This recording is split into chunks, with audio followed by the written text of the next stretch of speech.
Welcome to On the Issues. I'm Irma Lauder, Chair of the Board of Selectmen for the town of Hingham.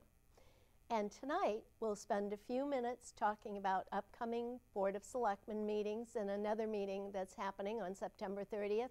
And then we have a real treat. Hans van der Luft, who is Chair of the Historic Districts Commission, will be joining us. And the real treat is we have a project that is in progress that we will be sharing with you. And I think all of you will, as I was, be absolutely dazzled by this and very encouraged about historic preservation in the town. So first, let's talk about the next two Board of Selectmen meetings. The next one is October 2nd. We will be concentrating on finalizing our goals and objectives for the year. And I would ask, as I did at the meeting last week, for citizen input. This is the time to tell us what you want the three selectmen to concentrate on. Our next meeting after that will be the 9th. And at that meeting, John Asher and Carrie Ryan, John, of course, is the chair of the Water Study Acquisition Committee, will give us an update of the activities that have been going on with the litigation with Aquarian. So the reason we moved the selectmen's meeting from September 30th to October 2nd is there's an important meeting taking place on Tuesday night, September 30th. The South Hingham Study Group is holding an open meeting, and they will be talking about marketing efforts and potential development in the South Hingham area. South Hingham and the industrial park area is going to be the economic engine for future growth. So it's a very important meeting. Again, if you want some input, show up. Now, let's turn to our special guest, the Historic Districts Commission and Hans van der Luft. Welcome to On the Issues, Hans, and the Historic District Commission. How about introducing your guest first? Thank you very much for having me, Irma. Really looking forward to this. Along with me is John Tiryaki, as an architect who's been working with the Historic Districts Commission quite a bit lately. I thought he'd be a nice guest to bring along also to the show. I think this is a real treat. Well, first let's tell the people a little bit about the Historic Districts Commission. You all are charged with preserving the architectural and historic integrity of the buildings and the properties that are in our historic districts. And the longer I live in this town and the older I get, not that I'm old, the more important it is to preserve what we have. We're so lucky. I grew up in the South. We did not have all the wealth of the properties and the beauty of all of the older buildings we have here. So it's one of our larger commissions, 5 regular members and 5 alternates. So why don't you tell us a little bit more and then talk us through this, and then we will get on to the special treat. Great. So I'll turn it over to you. No, thank you very much, Irma. Let me just give you a little bit of background about the Hingham. It's just a very unique town, and what makes it so terrific is that the number of old homes that we have, we all appreciate as we drive down Main Street, as we drive down Lincoln Street, the other streets around town. There are in total about 6,200 homes in Hingham, and we also have about 1,000 condos too. But of those 7,000 buildings, 1,500 are in the Hingham inventory of historic architectural assets. Wow, that's a lot. It's a significant number. Yeah. And of those 1,500, 750 of them are homes in the historic districts, which we'll talk about. So given this significant amount of homes that are historical in Hingham, in 1966, in a town meeting, the first historic districts were established. And based on that, over the years, it was broadened to include six other historic districts that we have today. And the main charge of the Historic Districts Commission is preserving the historical and architectural legacy of the town. So very critical. That's what our main goal is. That's super. We have other towns that are sister towns around us that are also lucky to have many historic structures. However, they're losing them very quickly. Mm-hmm. Many don't have a Historic Districts Commission. Many don't have historic districts.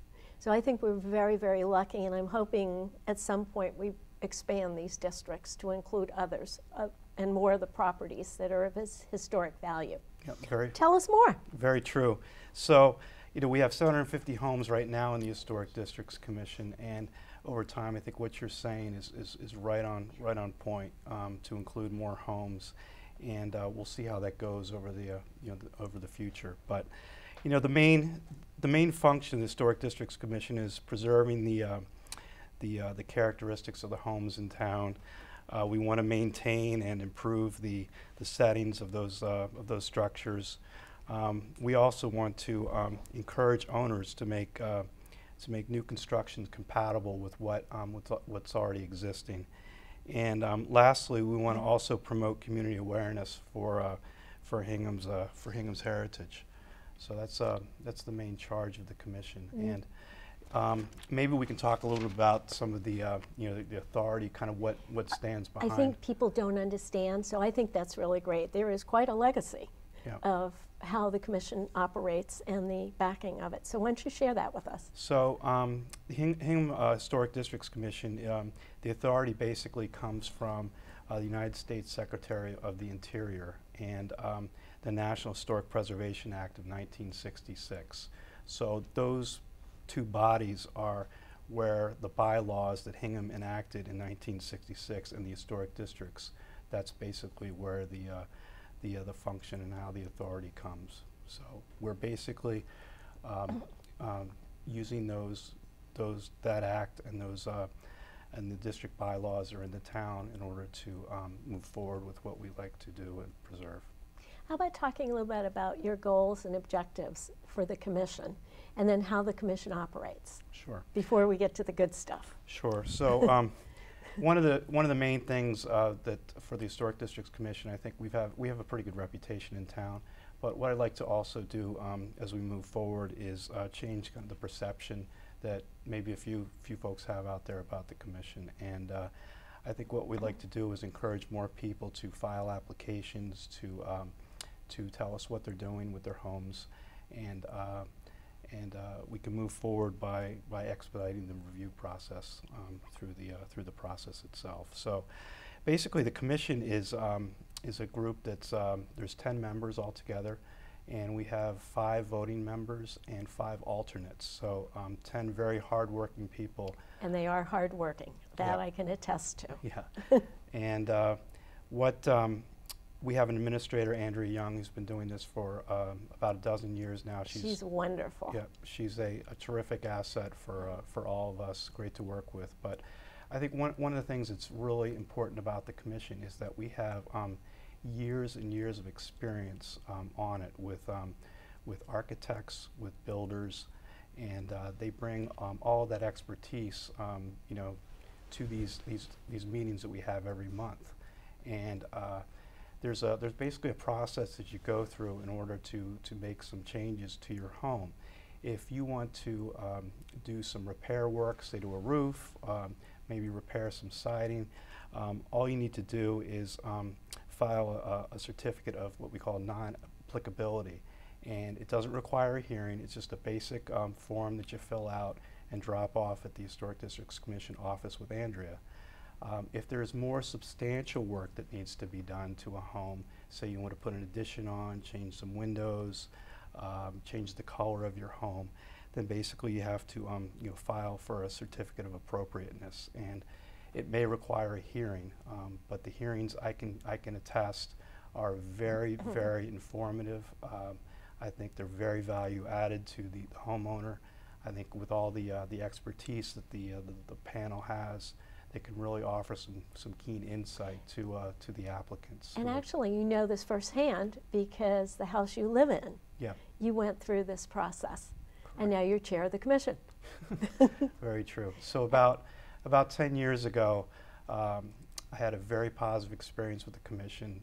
They offered some great insights into some of the changes that we wanted to do to our home, and we had such a great experience that I thought, why not join the commission? And that's why I'm on it now.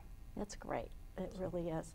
The process that people go through. Now, I've sat through some of the hearings, and it's amazing, as you said, the insight And people should understand this is an all volunteer. Nobody gets paid. Andrea gets paid because she works during the day and she's the administrator. But everybody puts in so many more hours than just one meeting a month, an hour or two. Correct. And we can't thank you all enough. And then the people that we've just added, 2 new people, one of whom lives in a historic house that is just going through the process. Correct. So it's tremendous additions to that group. And what I can tell you is that if you have a project that does require a hearing because it's a significant change or it's an addition that's being put on, there are just years of expertise, and it's free advice that by coming and telling us what you're doing, because they may save you some money, you may make some changes based on some of the recommendations that we make, and it may be very thoughtful, and you may come away saying, well, thank you, that's great, you just saved me $200 an hour. What's interesting, I think anyone that drives up and down Main Street and then Middle Street has gone through such a transformation since I moved here, but yet it has kept the character of the street. And then Main Street is the most beautiful Main Street in the country. And it hasn't changed. It's changed dramatically because the houses have had additions, but yet the look and feel of Main Street hasn't changed from the day we moved here and for the past many hundreds of years. That's right. So, do you have any other goals and objectives for the commission this coming year? Some more goals we can talk about later, maybe at the next session. But the main agenda is that we want to preserve, the integrity of the town, the streetscapes. We want to be able to drive down, Main Street that you talk about, and still appreciate, all the wonderful homes that were built, 250 years ago, maybe even older. And are still there. And we can still appreciate, and we hopefully will see that for years to come. Plan on it. Now, shall we have John tell us about the surprise you brought? Sure. So one of the, I thought what would be an interesting discussion is that, and to kind of show you what we do at the Historic Districts Commission and the review process, we had a very interesting project come before us about 6 months ago with the church at 386 Main Street. And if you drive by, it is a gorgeous building, beautiful old church, and it's going to be a conversion and an adaptive reuse from a church to a home. And when we first saw it and we looked at it, we thought, wow, this is really amazing. It's going to require a lot of thought and a lot of architectural insight. So what I thought I'd bring John Tiryaki in to talk about it, and we can discuss how the project and how the review went. Super. John, thank you so much for joining us, and thank you for doing this, because I think this is going to be a real surprise to everybody. Thank you for having me over and giving me the opportunity to discuss the project briefly. Super. How do you want to do this? Do you want to come over here, or? I can just discuss it. Okay. I'll play here. Man in White if that you want. Sounds good. I'll move but this board shows some of the history of the church, and it was built in 1938, designed by a Hingham architect called John Aldenroot. And originally it was designed as a very simple building without a steeple, very reminiscent of a traditional meeting house. Simple rectangular plan building with a gable roof with some elegant details. And in the early 50s, a steeple was added on at the front. And then in the 60s, a Sunday school edition was put on in the back. So it's a building that has gone through some transformations over time, like any other building on historic Main Street. And when we were charged with the task of studying the building and see how it can be converted to a house, the first thing that struck us was the scale of the building. It has a very residential scale, very intimate scale. You can immediately imagine it being used as a residence with certain modifications. I mean, obviously you need bedrooms and bathrooms and other utilitarian things, but the main space of the church would be a great open living space for a house and appeal to very different people. So the clients, Joseph and Deborah Curran, hired us, and we started the process. And our first meeting with the Historic Districts Commission, we went through an idea of potentially taking the steeple away. Now, this this could sound a little controversial. On the other hand, the original design did not have a steeple. So I think one argument was, we may be taking the building back to its original phase, designed in 1938. However, the more we discussed it, the more it became clear to everybody that the steeple, even though it wasn't original, it became part of the character of the building. It became a significant part of the building. That removing it just didn't feel right. So, and after studying a couple of different options, going back and forth with the commission, we received some great feedback that actually directed the design into a very interesting path, in that we decided to leave the front portion of the building pretty much intact. So people driving by that corner, they're really not going to see much of a change from the front. The only change we're proposing is enclosing the very top of the steeple with some windows. It's open right now. And most of the new project is really at the back of the building. Tell me when you want to flip the... Sure, we can flip a couple of boards further. This just shows the existing exterior elevations of the building. As you can see on the side view, the building steps down as you go down Arnold Road, the side street. And we are essentially keeping that front mass of the building the way it exists today. I was surprised at how large the building really is. It does expand towards the back, and it steps down. And on the exterior, we're proposing, in addition to the addition in the back, we're proposing some improvements. For example, changing the vinyl siding back to painted cedar clapboards. Thank you. So some obvious things. Restoring, taking the vinyl shutters off, restoring the original, and installing the original shutters back. Putting wood cedar shake roofing back on instead of the, the asphalt roofing, and obviously using wood trim everywhere. So this just shows the front of the building, again, essentially remaining intact. And as we go forward to the next board, you get a better sense of really what we're adding, which is kind of the left half of isn't that sheet. Beautiful? So that's the main goal was to try to work with the main lines of the building. But here's the main challenge: is that we didn't want to copy the building either. So that's this big gray area as you go through the historic district's review.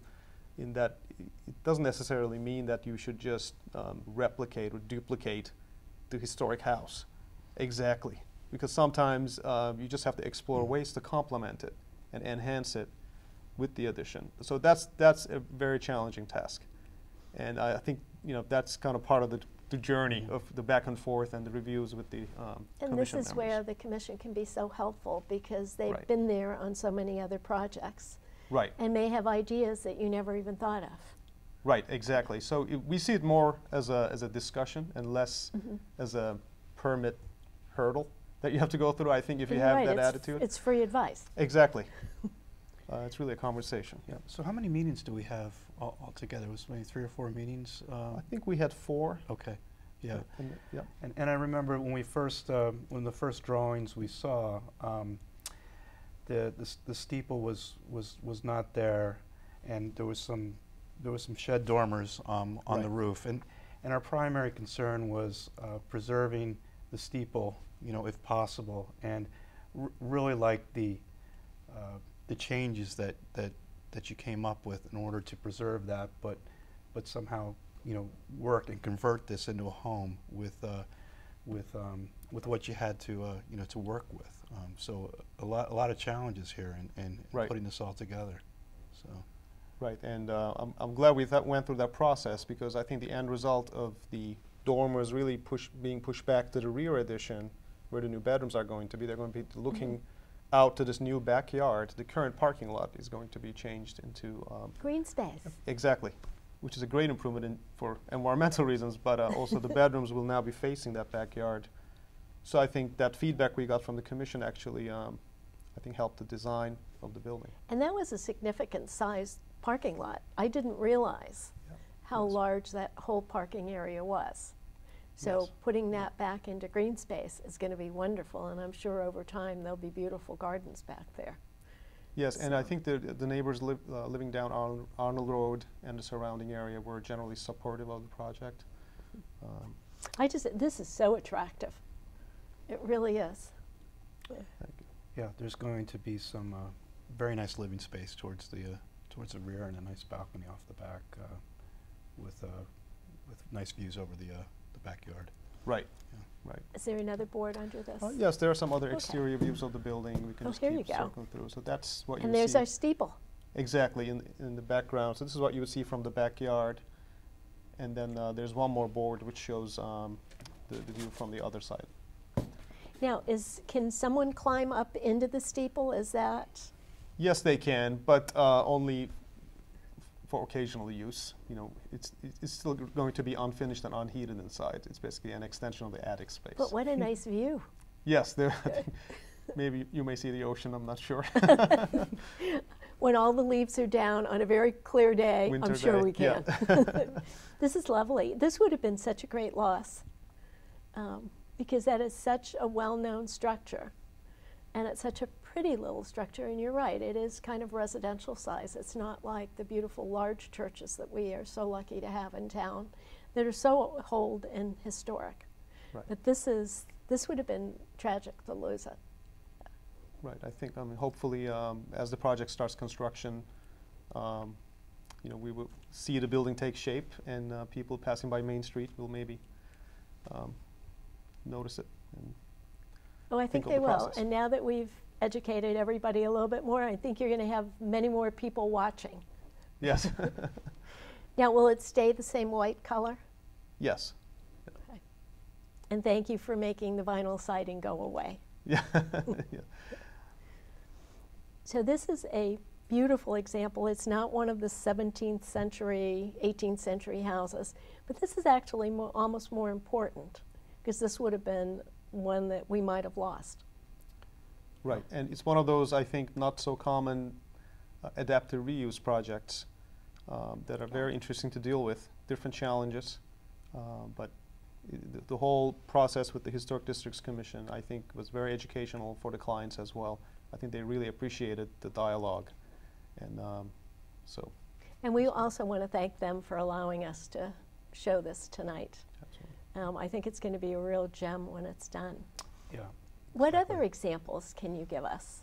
You know, there's a number of projects going on you know, throughout town. We typically see about half a dozen projects every month, from additions to you know, small remodeling projects to you know, changing a paint color on a house, to maybe changing some windows, switching out some windows. So we see just about everything, and you'll see a number of projects coming forward over the next you know, the next 6 months or so. Typically in the summer, it's our busy time because a lot of people think about remodeling. They start doing, you know, hiring architects and builders, and you see trucks all over town, and Right. you know, everybody's Yes. busy. And then it calms down a little bit in the winter time. Mother Nature is not kind. Correct, correct. Except when you look at, again, Middle Street, Main Street, Lincoln Street, when the snow starts coming and you drive down those streets and you see these beautiful old houses, there's nothing like it, nothing like it. Absolutely. So I really want to thank you, John. I'm so glad you could share You're time with welcome. us It's been a and bring pleasure. this project. Well, maybe we'll have you back with Sounds another good. project. The other thing, we really want to thank the people that do buy our historic homes. It is a labor of time, talent, and treasure. It's very expensive to keep up these older homes, especially the ones that are 17th century, 18th century. So it is truly a labor of love that involves time and a great deal of money. So to all of them, including you, my friend, we thank them very, very much for doing that. Otherwise, we would be losing these treasures. Yeah, they're terrific homes to live in. There's nothing like them. There's not a right angle in them. or a level floor, Or level as I floor. Right. Exactly. Well, thank you both so much, and I look forward to seeing you again. Thanks for having us. Thank you. And this is Irma Lauder signing off for this issue of On the Issues, and we'll see you again in a couple weeks.